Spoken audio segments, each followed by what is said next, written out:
اس کو کون سی، کیا اسے کوئی سرفرازی دی گئی، کوئی اسے انعام دیا گیا کیونکہ اس نے میری جان کو بچایا؟ اس کے ملازموں نے بتایا کہ مردکی کے لیے کچھ بھی نہیں کیا گیا. جیسے پہلے وہ دربان تھا، جیسے پہلے وہ ایک چھوٹی سی ڈیوٹی سر انجام دیتا تھا، وہ آج بھی وہیں پر ہے. اس کے پاس نہ تو اس کا اچھا گھر ہے، نہ عالیشان گھر ہے، نہ اس کے پاس مال و دولت ہے. اسے کسی بھی قسم کا کوئی انعام نہیں دیا گیا.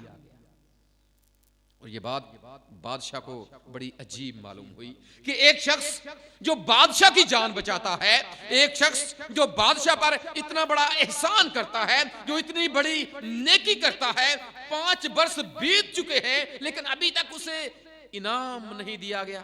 یاد رکھیں، اگر وقتی طور پر مرد کی انعام کا مطالبہ کرتا، وہ بادشاہ کو یہ بات جتاتا کہ بادشاہ میں نے تیری جان کو بچایا ہے، میں نے تجھے تیرے ان مخبروں سے، تیرے جو دربان سے جنہوں نے تیرے خلاف سازش تیار کی تھی، میں نے ان سے تیری جان کو بچایا ہے، تو یقیناً بادشاہ اسے انعام دیتا. لیکن اس نے اس بات کو جتایا نہیں. یاد رکھیں، جو انسان ہے وہ ہمیشہ وقتی طور پر انعام چاہتے ہیں. وہ چاہتے ہیں کہ جو کام ابھی ہم نے کیا ہے اس کے عوض ابھی کے ابھی ہمیں انعام مل جائے. اگر ہم خدا سے دعا کرتے ہیں، روزے رکھتے ہیں یا اس کی عبادت کرتے ہیں، تو ہم یہ چاہتے ہیں کہ اس کا صلہ ہمیں اسی صورت میں اسی وقت مل جائے.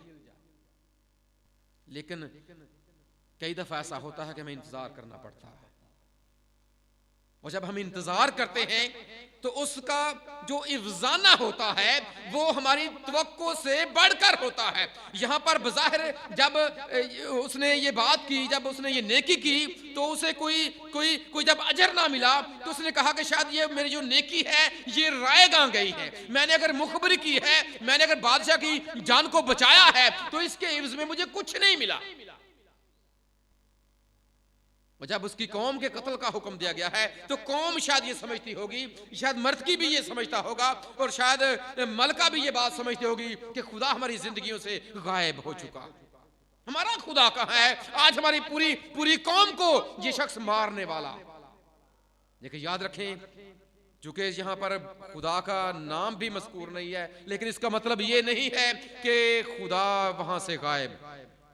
اس کا مطلب یہ نہیں ہے کہ خدا وہاں پر موجود نہیں ہے. اس کا مطلب یہ نہیں ہے کہ خدا اپنے لوگوں سے دور چلا جاتا ہے. اس کا مطلب یہ نہیں ہے کہ خدا اپنی لوگوں کی زندگیوں سے غیر حاضر ہوتا ہے. یہ الگ بات ہے کہ وقتی طور پر بعض اوقات انسان کو ایسا معلوم ہوتا ہے. اگر یاد رکھیں، وقتی طور پر اگر ہمیں صلہ ملے تو شاید تھوڑا ملے گا، لیکن جب ہم انتظار کریں گے، جس کے بارے میں خدا کا بندہ داؤد بھی یہ لکھتا ہے کہ میں صبر دے نال آس رکھ کے یہوہ دی کردہ.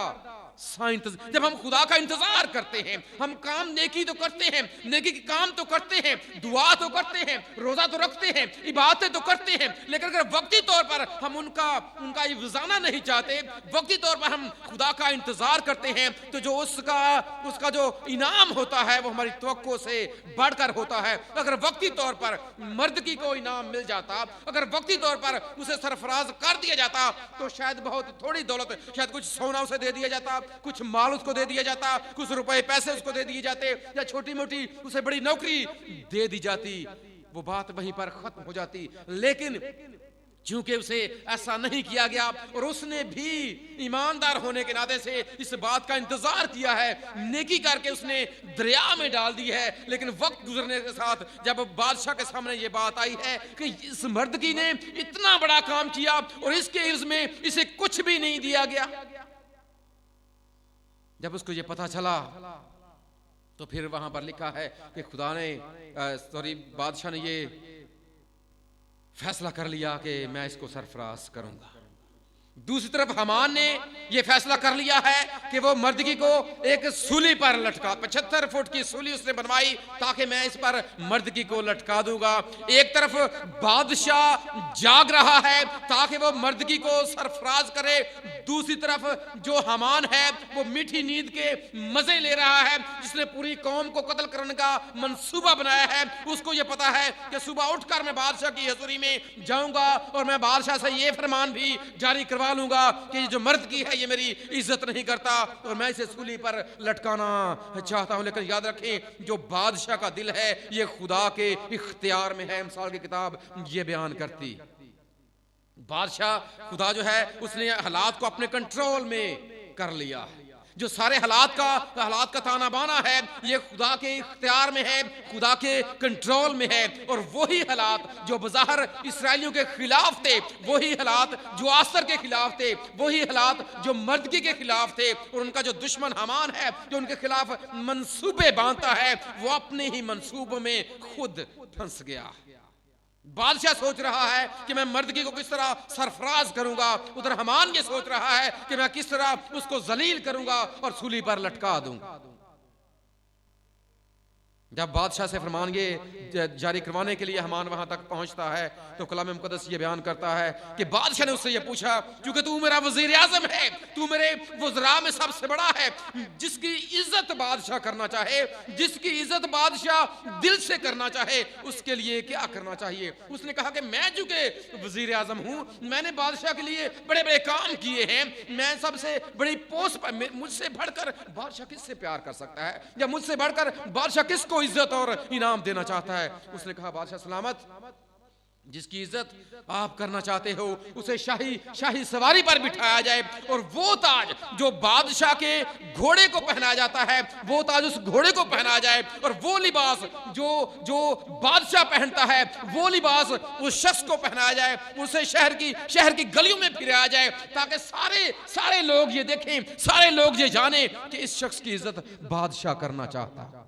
اس کے دل میں یہ تھا کہ بادشاہ میرے بارے میں یہ خیال کر رہا ہے، میرے بارے میں یہ سوچ رہا ہے۔ لیکن جب بادشاہ نے کہا، اور اس نے یہ بھی کہا کہ کسی شخص کی ڈیوٹی لگائی جائے، کوئی اعلیٰ عہدیدار وہ حکومت کا، وہ آگے اس کے چلے تاکہ لوگ یہ جانیں کہ واقعی بادشاہ نے اس کا حکم دیا ہے، تو بادشاہ نے کہا کہ میں مردکی کی دل سے عزت کرتا، اس کے لیے ایسا ہی کر، اس کو گھوڑے پر بٹھا، اس کو تاج پہنا، شاہی لباس پہنا، اور اس کا گھوڑا آگے سے پکڑ کر تو چلے گا تاکہ لوگوں کو یہ پتا چلے کہ میں مردکی کی دل سے عزت کرتا ہوں۔ جب یہ بات حمان نے سنی تو اس کے پاؤں کے نیچے سے زمین نکل گئی کہ میں تو اپنے بارے میں سوچ رہا تھا، میں نے تو اس کے لیے سولی بنوا رکھی تھی، یہ کیسے؟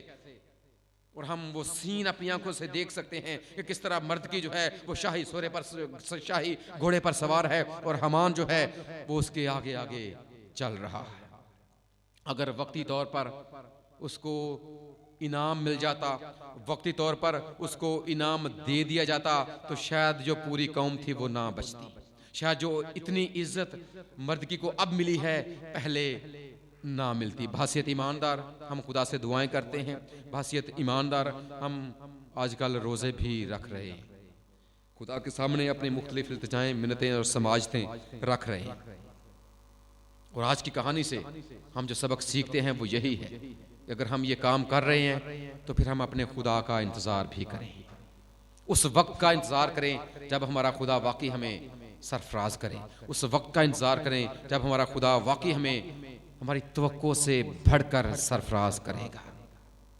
وقتی طور پر شاید ہمیں یہ معلوم ہو کہ خدا کا نام چونکہ آسر کی کتاب میں موجود نہیں ہے اور خدا یہاں پر موجود نہیں ہے، وقتی طور پر اگر ہماری دعا نہیں بھی، ہمیں شاید یہ محسوس ہوتا ہے کہ ہماری دعا نہیں سنی جا رہی، لیکن یاد رکھیں خدا وقت آنے پر ضرور سرفراز کرتا ہے، خدا وقت آنے پر ضرور برکت دیتا ہے، خدا وقت آنے پر ضرور اپنے لوگوں کو اس جگہ پر پہنچاتا ہے جس کا ان کے ساتھ وعدہ کیا ہے، دنیا کی بلندیوں پر وہ انہیں لے چلتا ہے۔ لیکن اس سے پہلے یہ ہے کہ ہم سچے دل کے ساتھ اپنے خدا کے ساتھ اپنے آپ کو ایماندار ثابت تو کریں۔ مردکی نے اپنے آپ کو ایماندار ثابت کیا ہے، اس نے وہ حمان کے سامنے جھکا نہیں ہے، اس کو یہ پتا ہے کہ اس کے بدلے میں میری جان بھی جا سکتی ہے، لیکن اس نے ایسا نہیں کیا، وہ نہیں جھکا، وہ اس کے عوض میں دیکھے کتنا بڑا منصوبہ جو ہے وہ خدا کے لوگوں کے خلاف بن گیا ہے، لیکن خدا نے ایسے حالات میں سے بھی اپنے لوگوں کو نکالا ہے۔ جو لوگ ہمارے خلاف سازشیں کرتے ہیں، جو لوگ خدا کے لوگوں کے بارے میں کوئی ایسا منصوبے باندھتے ہیں جیسے کہ ابلیس باندھتا ہے، تو پھر ہم حمان کا انجام دے سکتے ہیں۔ وہی سولی جو اس نے مردکی کے لیے بنوائی تھی، اس پر اسے خود لٹکا دیا گیا۔ اور یسوع مسیح کی زندگی میں بھی ہمیں ایسی ہی بات نظر آتی۔ خدا یسوع مسیح نے بھی اس زمین پر رہ کر اپنے باپ جو آسمان پر تھا اس کی پوری طرح سے تابعداری کی، ہر لحاظ سے تابعداری کی۔ اس نے جب صلیب پر یسوع مسیح تھے تو ڈاکو نے یہ کہا کہ ایک ڈاکو نے کہا اگر تو خدا کا بیٹا ہے تو خود بھی بچ اور ہمیں بھی بچا۔ یہ ایک طرح سے تانا تھا۔ اور یاد رکھیں اگر وہیں پر یسوع مسیح اپنی قدرت کو، اپنے اختیار کو ظاہر کر دیتا، کیونکہ وہ نیچے اتر سکتا تھا، اس کے پاس یہ اختیار تھا، لیکن اس نے ایسا نہیں کیا۔ اس نے اس وقت اس ضلالت کو برداشت کیا۔ لیکن کلام مقدس یہ بیان کرتا ہے، اگر ہم فلیپیوں کا خط پڑھیں تو وہاں پر لکھا ہے کہ اس نے اپنے آپ کو خالی کر دیا اور یہاں تک تابعدار رہا کہ موت، بلکہ صلیبی موت بھی گوارا کی۔ اور یہی وجہ ہے کہ خدا نے اسے وہ نام بخشا جو سب ناموں سے اعلیٰ ہے، تاکہ اسی کے نام پر ہر ایک گھٹنا جھکے، خواہ آسمانیوں کا ہے، خواہ زمینیوں کا، اور خواہ ان کا جو زمین کے نیچے ہیں۔ مرد کی بھی ہمیں دیکھیں کتنا سرفراز نظر آتا ہے۔